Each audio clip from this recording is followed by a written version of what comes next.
Hey guys, the TV guy here, doing an update on the 69 Olympic, or this actually 70 Olympic. It's a 70 because of this up here. 69's that little tiny thing. This is a 70. Last time I showed this off, it was still in pieces.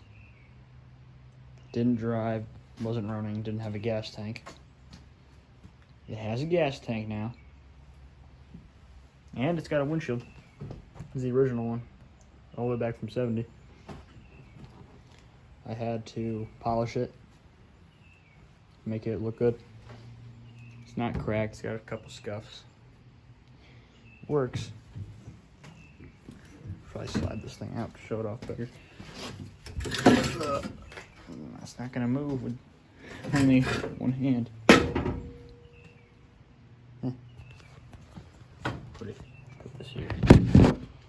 Sorry for the interruption. Oh, there goes the ski. As far as I'm gonna move it. It's heavy, and I don't want to waste time. Oh, this thing is very comfortable. This is not like my main rider. Main rider's there. I don't mean the state man, I mean just what I use in general. It does run. There's a ball in there right now for storage. I wonder if this smells like gas. It does. It smells like mold and gas. It's a little damp underneath the carburetor thing. It's got a 71 Olympic carburetor cover on it. I took the 71 off because it's just big. This one's smaller. I'm able to shoot gas and stuff in here to start it. This one is probably the hardest starting one ever. I had to redo the wiring myself. I had to just guess for basically everything. All the way up until the end when I literally figured out that there was a page that I could print out to show me how to do everything. But I did do everything right, which I'm very happy about. Otherwise, I would have some big problems. It's got a kill switch and a headlight switch. Headlight does work. I took it off the other 70 Olympic, the SS model, or the 335.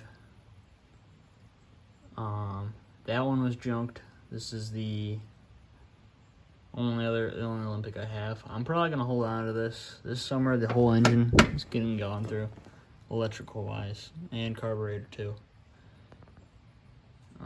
It just doesn't like to start. It's got weak spark. It just doesn't want to start a lot of the time. I give it up to 50 pulls, it won't even pop. I gotta take the spark plug out, dump a bunch of gas in there. I have to have the piston all the way up here, and then dump gas on it. Just close it all back up and then give it a yank, and maybe it'll pop and fire up. That's pretty rare though. Takes a lot of tries to get it going. The trunk, everything was repainted. Trunk is too brittle to use. I'm thinking about putting wood in there to make up for the crumminess of it. It's got missing parts, but I have a couple of them missing the really tiny hole right there. Kill switch does work, and headlight. When I was driving and it started turning night, I turned on the headlight. Actually, my friend rode this when we went for vintage rides. It was starting easier then. Or no, it wasn't. When I first got it running and all built together, it was firing up every other pull. Then I had a problem with the carburetor. I just tapped it. I twisted I can't even see it.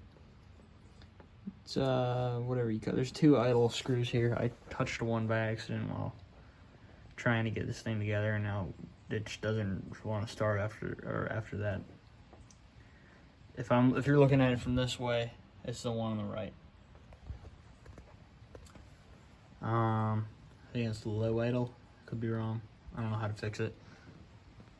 I'm just gonna take the carburetor off and rebuild it because It's pumping gas. It's just not, I don't know. It just doesn't like to start.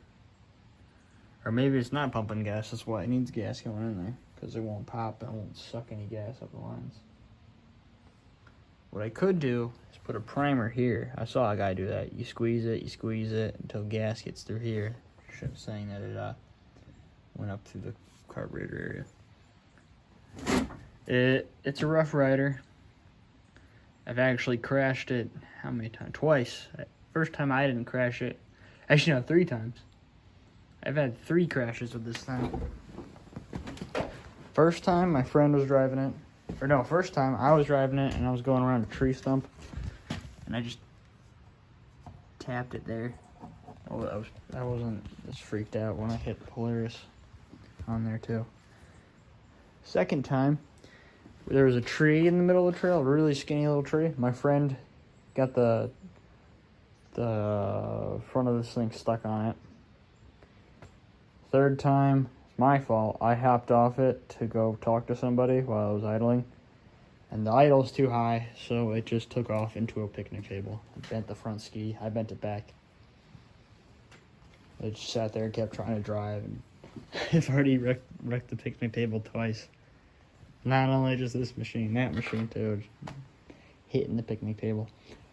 If I can get this off, I'd like to show off the gas tank.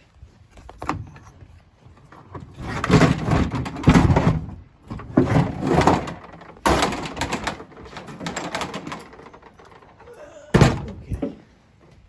Here it is. 1.5 gallon tank. It's great for riding around in the woods around here. Not a long riding machine, obviously. I haven't even been able to take it out to the power lines. Sorry, this has been as my friend was driving. So I didn't even get to drive it. Repainted the exhaust on it. Here's the gas tank. This was originally on it when I bought it. It's in the back though.